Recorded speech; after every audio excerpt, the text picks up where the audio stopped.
E-learning media চেনেলৰ তৰফৰ পৰা লৈ আহিছোঁ কিছুমান ইম্পৰ্টেণ্ট প্ৰশ্ন উত্তৰ। প্ৰশ্নবোৰ আগন্তুক পৰীক্ষাৰ বাবে বহুত ইম্পৰ্টেণ্ট হয়, সেইবাবে আপোনালোকে ভিডিঅ'টো অলপো স্কিপ নকৰিব। যদি ভিডিঅ'টো ইউটিউবত চাই আছে তেনেহ'লে ছাবস্ক্ৰাইব কৰিব আৰু যদি ফেচবুকত চাই আছে তেনেহ'লে ফ'ল' কৰি ৰাখিব। প্ৰথম প্ৰশ্ন, আমাৰ সংবিধানত মৌলিক অধিকাৰৰ সংখ্যা কিমান? A5, B6, C7, D8। শুদ্ধ আনচাৰটো আছে B6। ছেকেণ্ড প্ৰশ্ন, আমাৰ সংবিধানত মৌলিক কৰ্তব্যৰ সংখ্যা কিমান? A9, B10, C11, D12। শুদ্ধ আনচাৰটো হ'ব C11। নেক্সট প্ৰশ্ন, ইণ্টাৰনেট ব্যৱহাৰ কৰা প্ৰথম দেশখন কি আছিল? A নম্বৰ চীন, B Russia, C France, D America. ইয়াৰ শুদ্ধ আনচাৰটো হ'ব D আমেৰিকা। নেক্সট প্ৰশ্ন, ভাৰতৰ ৰাষ্ট্ৰীয় পতাকাখন কোনে ডিজাইন কৰিছিল? আনচাৰ এ আছে Mahatma Gandhi, B Rabindranath Thakur, C Nandalal Basu, D আছে পিংগলি বেনকায়া। শুদ্ধ আনচাৰটো হৈছে ডি পিংগলি বেনকায়া। নেক্সট প্ৰশ্ন, সংবিধান দিৱস কেতিয়া পালন কৰা হয়?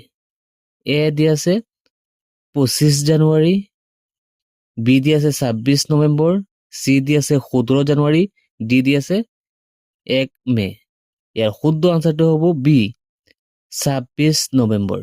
নেক্সট প্ৰশ্ন, ষ্টেট বেংক অফ ইণ্ডিয়াৰ মুখ্য কাৰ্যালয় ক'ত অৱস্থিত? এ আছে Delhi, B Chennai, C Kolkata, D Mumbai. ইয়াৰ শুদ্ধ আনচাৰটো হ'ব ডি মুম্বাই। 2021 চনত অসম গ্ৰন্থমেলা ক'ত অনুষ্ঠিত হৈছিল?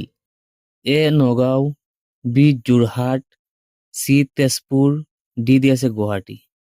ইয়াৰ শুদ্ধ আনচাৰটো হ'ব ডি গুৱাহাটীত। নেক্সট প্ৰশ্ন, অৰুণোদয় সংবাদপত্ৰৰ প্ৰথম প্ৰতিষ্ঠাপক সম্পাদক কোন আছিল? এ আছে Miles Bronson, B Hemchandra Goswami, C Gunabhiram Barua, D আছে নাথ্ৰান ব্ৰাউন। ইয়াৰ শুদ্ধ আনচাৰটো হৈছে ডি নাথ্ৰান ব্ৰাউন। নেক্সট প্ৰশ্ন, আমাৰ আধাৰ নম্বৰটোত কিমান সংখ্যা নম্বৰ আছে? অৰ্থাৎ আমাৰ যিটো আধাৰ কাৰ্ড আছে সেই আধাৰ কাৰ্ডত কিমানটা সংখ্যা আছে?